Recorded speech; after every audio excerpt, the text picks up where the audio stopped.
Hello again aking mga katse. Ngayon ay magluluto ako ng sinigang na salmon. Ngayon na. Binabad ko na siya ng asin at paminta. At ito lang yung aking available na mga ingredients. Yan, repolyo yung aking ilalagay at yan lang yung aking gulay sa ngayon. At syempre meron tayong labanos at yung ating ricado, bawang sibuyas at maraming luya. At syempre meron din tayong sili yan, tinanggalan ko ng buto. At syempre yung ating kamatis at yung ating pang-asim syempre dahil sinigang nga. At ganito ako magluto ng aking sinigang. Kaya umpisahan na natin yung ating pagluluto. Yan.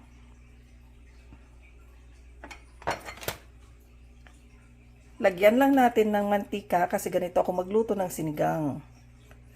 Ginigisa ko muna yung kanyang ingredients para malasa.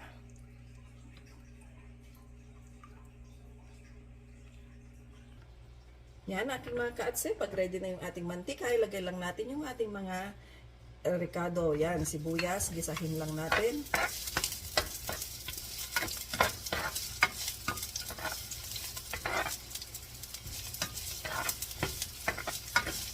At kung ready na yung ating sibuyas, ilagay na rin natin yung yan, sunod na rin natin yung ating bawang. At pwede na rin natin isabay yung ating luya. Yan, gusto ko maraming bawang, sibuyas at luya. Yan, isahin lang natin.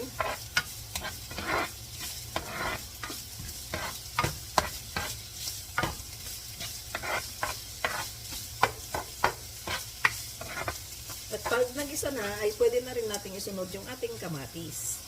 Yan, kamatis.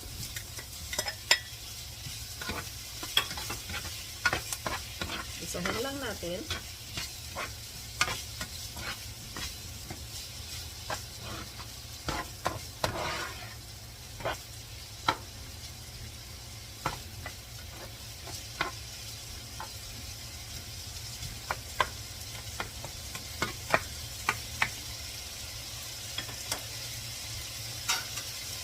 Takpan lang natin saglit. Check natin yung ating kamatis.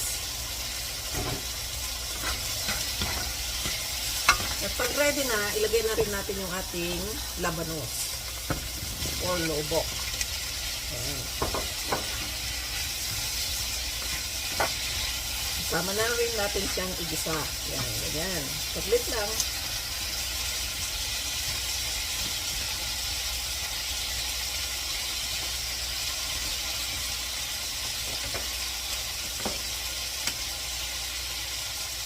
At dagdagan na rin natin siya ng tubig. Ayan. Depende kung gaano karami ang gusto nyong sabaw. Ayan. Pakuluin lang natin yung ating tubig.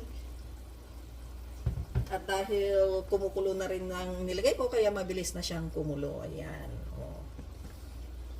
At lutuin lang natin saglit yung ating labanos. Takpan. Check natin yung ating labanos at pag kumukulo na natin yung ating sili. Yan. Depende kung gaano karami ang gusto nyong sili. At pwede na rin natin ilagay yung ating isda. Yan. Pwede na natin yung ating isda.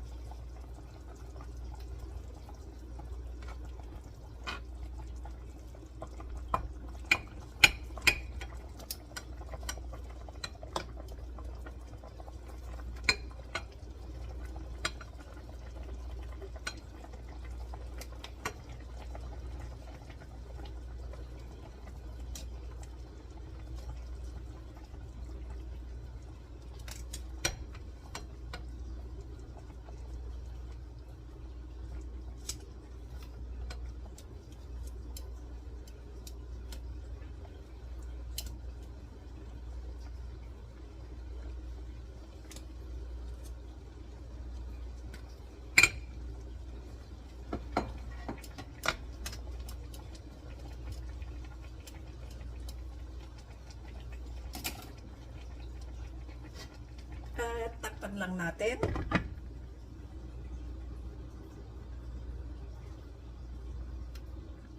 Check natin yung ating isda. Ayan, bango-bango na ating mga kaatse. At lagyan na rin natin siya ng pang-asim. Ayan. Yung pang-asim ay depende yan kung gaano karami o kaasim ang gusto nyo. Ayan, lagay lang natin ganyan.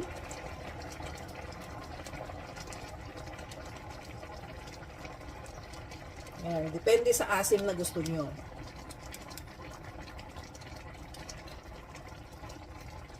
Dagan pa natin ng konti. Kasi hindi ko nilalagay yung isang buo kasi ayoko ng sobrang asim. Yung katamtaman lang.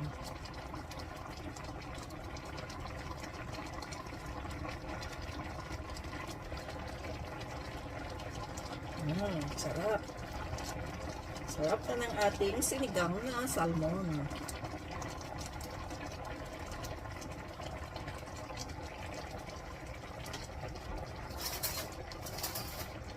Yan, tikman natin kung okay na yung kanyang asim.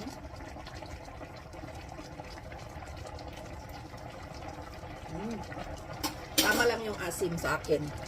Pero depende nga yan kung gaano ka-asim. At ngayon naman ay pwede na nating lagay yung ating gulay. Repolyo yung aking available lang na gulay. Kaya ito ang aking ilalagay. Kasi gusto ko may gulay yung ating sinigang.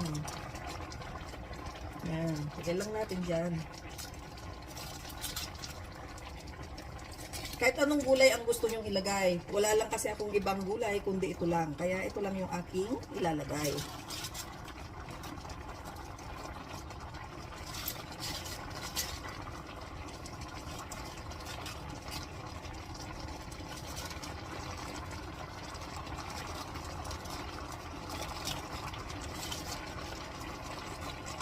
Lutuin lang natin saglit yung ating gulay. Kasi yung isda ay okay na. Yan, lagay lang natin dyan sa gilid-gilid. Yan. Saglit lang naman maluto ito kasi hindi naman kailangang overcook yung ating gulay. Ayoko lang madurog yung aking isda, kaya dahan-dahan ko lang siyang inilalagay, ganyan.